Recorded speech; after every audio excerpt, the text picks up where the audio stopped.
Bienvenido al canal Historia en Foco. Te invito a suscribirte a nuestro canal para no perderte más videos como este. Disfruta del video. George Henry Fox muestra con crudeza los efectos devastadores de la viruela en el cuerpo humano. Un hombre, con el torso desnudo y los brazos cruzados, exhibe una piel cubierta de pústulas, testimonio visual de una enfermedad que fue durante siglos uno de los mayores flagelos de la humanidad. Fox, veterano de la Guerra Civil estadounidense y reconocido dermatólogo, documentó con precisión médica este tipo de casos como parte de su lucha contra enfermedades infecciosas. La violencia del fanatismo patriótico tomó forma en el cuerpo de John Maines, un agricultor germano-estadounidense que, en 1918, fue víctima de una brutal represalia. Por negarse a participar en las campañas de bonos de guerra durante la Primera Guerra Mundial, fue capturado por vecinos de su comunidad, arrastrado por el campo y sometido a una tortura pública medieval, cubierto con brea caliente y plumas.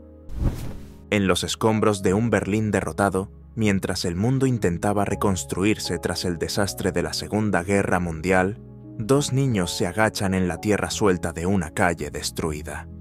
Frente a ellos, un montón de armas abandonadas, herramientas del horror que apenas unas semanas atrás definían la vida y la muerte. Ahora, en manos pequeñas, se transforman en juguetes involuntarios de una infancia robada. Cuando la barba se convierte en algo más que un atributo físico y alcanza proporciones casi míticas, surgen personajes como Louis Coulon. Este francés, célebre a comienzos del siglo XX, era conocido por dejar crecer su barba hasta superar los 3 metros de longitud. En la fotografía, tomada alrededor de 1904, lo vemos con su impresionante barba enrollada como si fuera un columpio natural para su gato. No todos los rostros de la infancia expresan dulzura. Algunos, como el de Giles y Newsom, llevan la marca indeleble de una lucha precoz. Este niño, retratado en 1912, trabajaba en una fábrica textil cuando sufrió un accidente que le costó parte de sus dedos, atrapados en los engranajes de una máquina. Su historia es reflejo de una era en la que miles de niños eran mano de obra barata en los engranajes de la naciente industrialización. En la oscuridad rota por las llamas, el cielo de Nueva Jersey presenció uno de los accidentes más impactantes del siglo XX, la tragedia del Hindenburg. Corría el año 1937 cuando el coloso alemán cayó envuelto en fuego, dejando tras de sí una escena de horror, heroísmo y asombro. Entre los sobrevivientes, un hombre herido es llevado por rescatistas. Su rostro muestra rastros de quemaduras, pero en su boca, inusualmente, hay un cigarrillo encendido. En tiempos donde la imaginación era el motor de los avances, el Argonaut Jr. emergió como un extraño pero brillante símbolo de innovación. Fue en 1894 cuando Simon Lake, inventor y visionario, construyó este rudimentario submarino de madera que, a pesar de su aspecto modesto, logró un hito técnico: incorporar con éxito una esclusa de aire que permitía a los tripulantes entrar y salir bajo el agua. No todo el ingenio militar viene acompañado de elegancia, a veces viene acompañado de curvas atrevidas. Durante la Segunda Guerra Mundial, los ingenieros alemanes desarrollaron lo que parecía imposible: un cañón de rifle doblado capaz de disparar en ángulos cerrados. El resultado fue el Krumlauf, un accesorio creado en 1944 para el subfusil Sturmgewehr 44, con la intención de permitir a los soldados disparar en las esquinas o desde el interior de vehículos blindados sin exponerse al fuego enemigo. Mucho antes de que los rascacielos definieran el perfil de Nueva York, la ciudad era aún un mosaico de campos, caminos de tierra y casas rurales. En el cruce donde hoy convergen la calle 84 y Broadway, se alzaba en 1879 una modesta granja, como eco de una era anterior al rugido urbano. Mirar esta imagen es asomarse a un pasado que parece de otro mundo, donde la ciudad aún susurraba en lugar de gritar. Elevado sobre el vértigo urbano, un obrero se enfrenta al vacío con fuego en las manos. En los años 30, cuando Nueva York comenzaba a elevar sus sueños de acero hacia el cielo, hombres como él escribían la historia sin tinta, solo con sudor, metal y coraje. Hay recuerdos que no se escriben con tinta, sino con hueso y metal. En la feroz batalla de Waterloo, el capitán George Holmes cayó cuando una bala de mosquete atravesó su columna vertebral. Años después, su esposa encontró una forma singular de honrarlo. Convirtió la vértebra perforada por el proyectil en una pieza de plata, adornada con el nombre del campo donde él perdió la vida. ¿Quién podría haber pensado que bajo las olas del mar podía encontrarse un espacio tan elegante como un salón victoriano? A comienzos del siglo XX, el submarino protector rompía los esquemas no solo en términos de tecnología naval, sino también en cuanto a comodidad.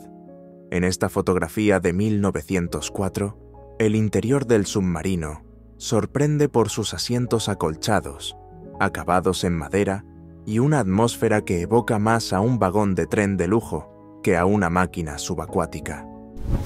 Bajo la penumbra cálida de una fábrica de vidrio en Indiana, un grupo de niños trabaja en silencio, envueltos por el humo y el eco de herramientas que no deberían haber conocido tan pronto.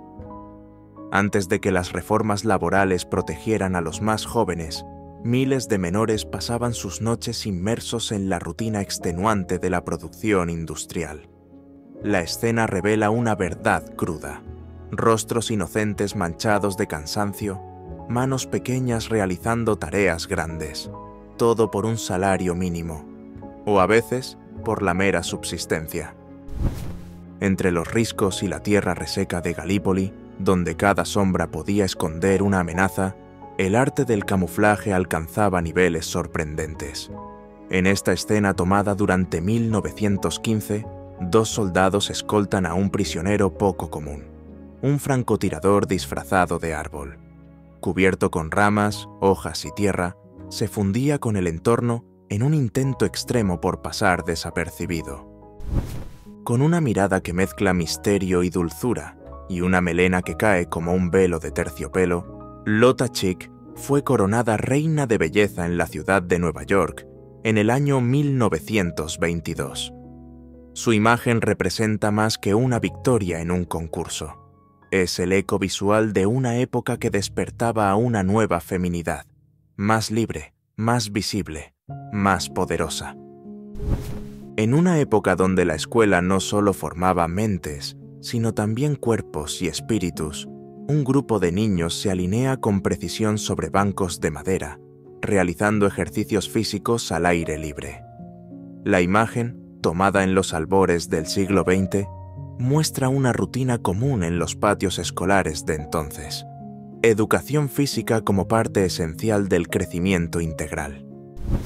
Pocas veces, la fuerza y la belleza convergen con tanta naturalidad como en la figura de Louisita Leers. En 1929, mientras la sociedad aún encasillaba a la mujer en roles frágiles y pasivos, ella desafiaba estereotipos con músculos firmes y mirada decidida. Nacida en Alemania, Louisita brilló como acróbata, pero también dejó huella como mujer forzuda, una pionera en el arte del espectáculo físico femenino. Cuando el esplendor marítimo se convirtió en arma estratégica, el RMS Olympic, hermano del tristemente célebre Titanic, cambió su rumbo. En el año 1915, en plena Primera Guerra Mundial, el majestuoso transatlántico fue adaptado como buque de transporte de tropas, y su elegante silueta fue cubierta con un atrevido camuflaje conocido como dazzle. Cuando la niñez quedaba atrapada entre hilos y agujas, las jornadas de trabajo comenzaban antes que la escuela. En el año 1912, en la Loudon Hosiery Mills de Tennessee, Niñas como estas pasaban sus días desempeñando labores minuciosas, como rabblers y loopers, ajustando y terminando medias con sus manos pequeñas y expertas, no por elección, sino por necesidad. Con una expresión serena y cuerpo erguido sobre su avión de combate, Douglas Bader proyecta la imagen de un piloto que no conoce la rendición. En el contexto de la Segunda Guerra Mundial, hacia el año 1942, este as británico surcaba los cielos sin piernas, pilotando con prótesis que se habían convertido en parte de su leyenda personal. Durante la Guerra de Corea, librada entre los años 1950 y 1953, numerosos episodios de brutalidad marcaron el conflicto entre el norte comunista y el sur capitalista. La fotografía, tomada por Margaret Bourke White en noviembre de 1952, revela una de las muchas expresiones trágicas de la guerra.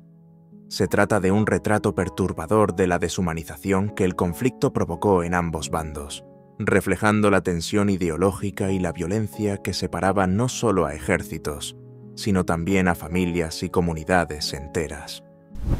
Con la cabeza inclinada y la mirada concentrada, Callie Campbell, de apenas 11 años, recorre los campos de algodón de Oklahoma como si su corta edad no pesara. Pero sí pesaba, y mucho. Aproximadamente 45 kilos de algodón por día, recolectados en 1912, eran parte de una rutina que se repetía bajo el sol y la indiferencia social. En lo más alto del cielo neoyorquino, donde la ciudad se vuelve diminuta y el viento sopla sin freno, dos obreros trabajan con la calma de quienes han hecho del vértigo una rutina. En plena década de los 30, cuando la crisis económica aplastaba esperanzas, levantar el Empire State Building era un acto de fe colectiva y resistencia obrera. Frente al objetivo de la cámara, Situ Buka y Kat Quaxnea posan con la solemnidad de quienes son herederos de una historia milenaria. Este retrato, tomado en el año 1912, trasciende la imagen de pareja. Es la representación viva de una comunidad que, a pesar del despojo y la opresión, conserva su esencia. A orillas del Sena, donde la ciudad y el río se susurran secretos desde hace siglos, los buquinistes siguen abriendo sus cajas verdes como si fueran cofres de tesoros literarios. Son más que vendedores de libros. Son custodios de la historia impresa, del arte de leer al aire libre. En la imagen antigua, el pasado se presenta en sepia. Lectores elegantes hojean con respeto libros amontonados con orden bohemio.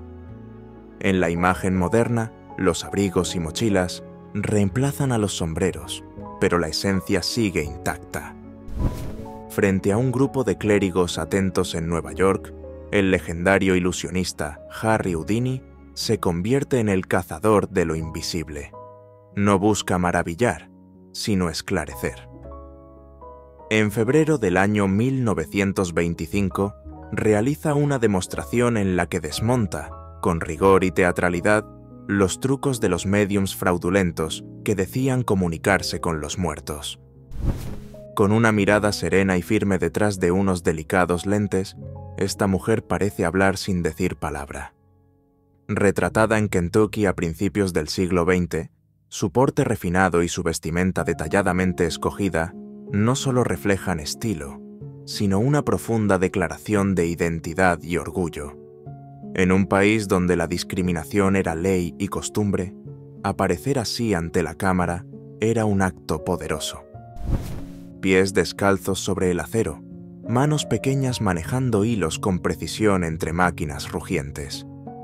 En los primeros años del siglo XX, en Macon, Georgia, la niñez no siempre era un espacio de juegos, sino de trabajo extenuante en fábricas textiles que exigían más de lo que un cuerpo infantil podía dar.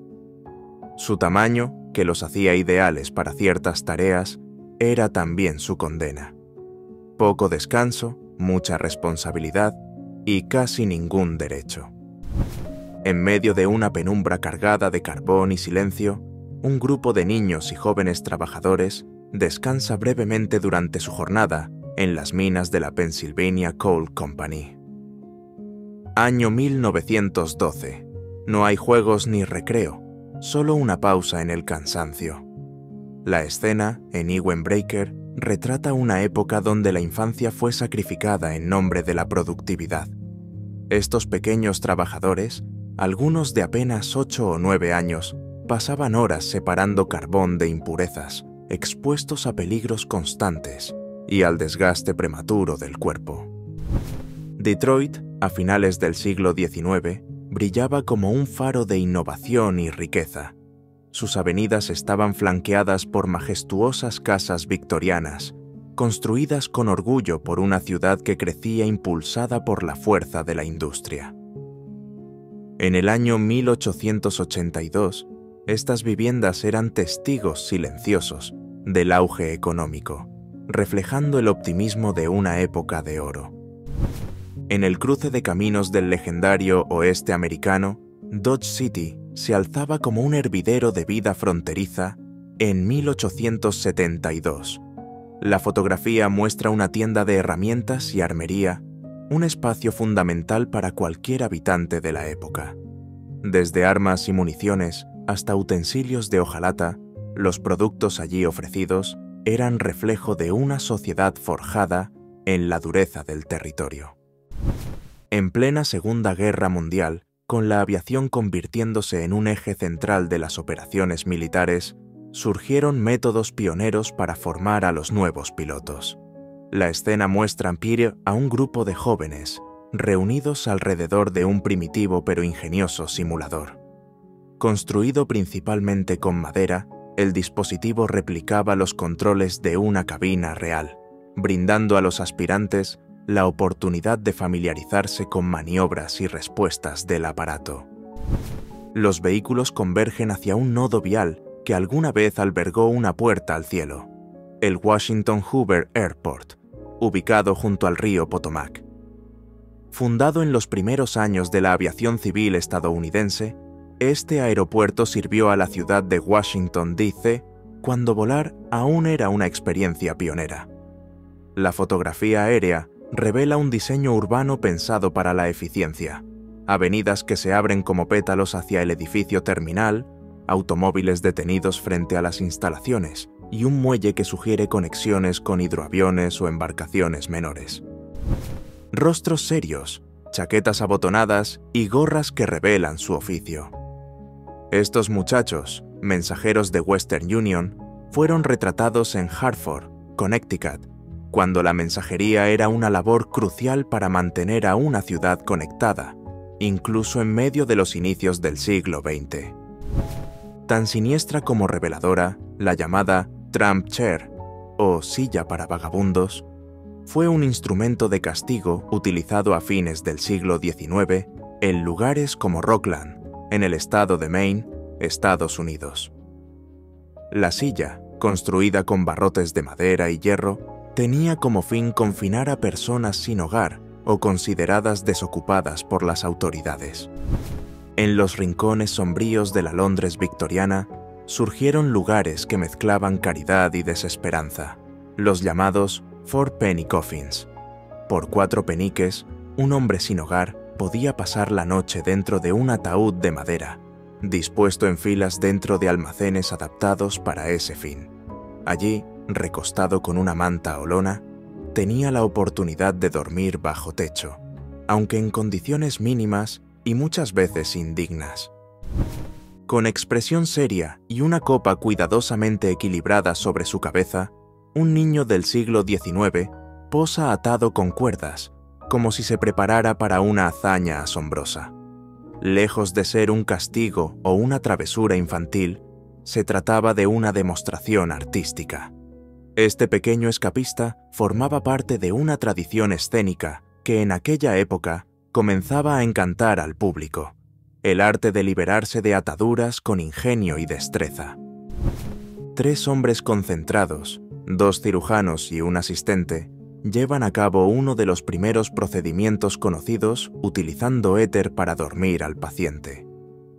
El entorno rústico, con una simple caja de madera como mesa de operaciones y herramientas básicas, no resta importancia al momento trascendental que representa.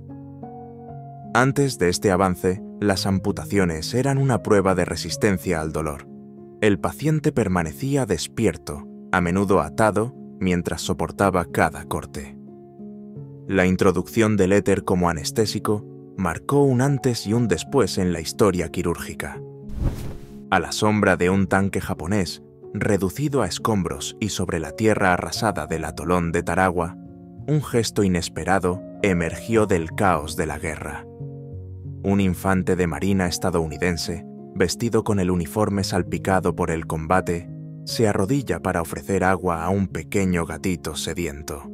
En un escenario dominado por la destrucción, la ternura de este acto reluce como un faro de humanidad. En una época donde los estereotipos femeninos eran rígidos y el espectáculo muchas veces relegaba a la mujer al adorno, Miss Mara elevó su presencia más allá del trapecio. Era 1958, cuando esta artista del aire no solo desafiaba la gravedad desde lo alto del circo, sino que también esculpía su fuerza desde el suelo, con constancia y determinación. Mucho antes de que el mundo lo asociara con la barbarie del siglo XX, el símbolo que aparece en los uniformes del equipo de hockey de Windsor en 1912 representaba buena suerte y bienestar.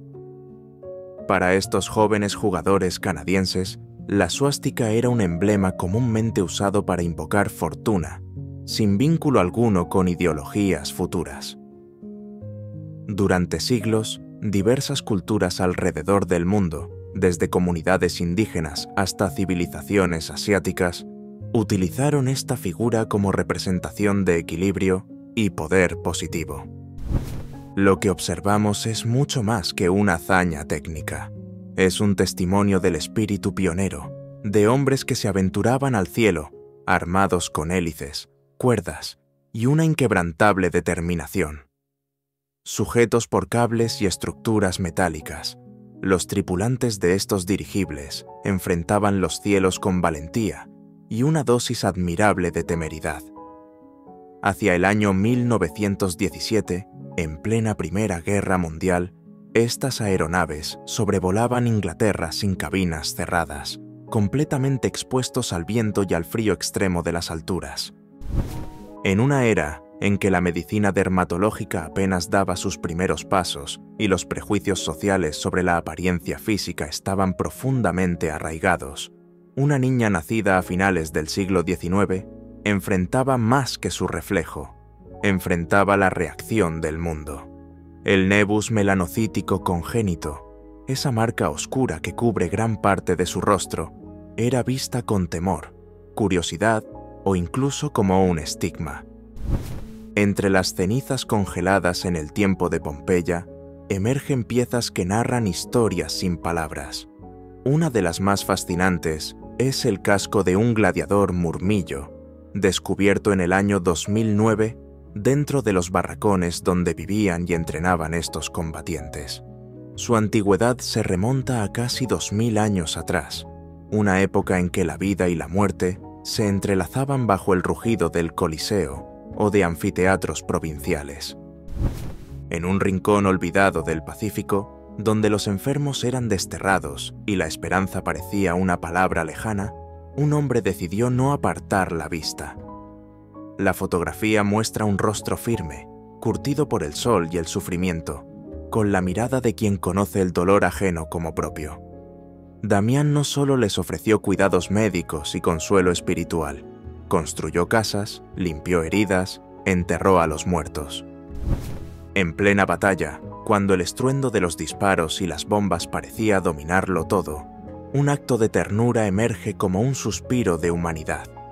Un soldado estadounidense, cubierto de polvo y tensión, alimenta a una cabra con un racimo de plátanos. La escena, tomada durante la batalla de Saipán en 1944, refleja que incluso en el corazón del conflicto más crudo, los vínculos entre seres vivos pueden mantenerse intactos.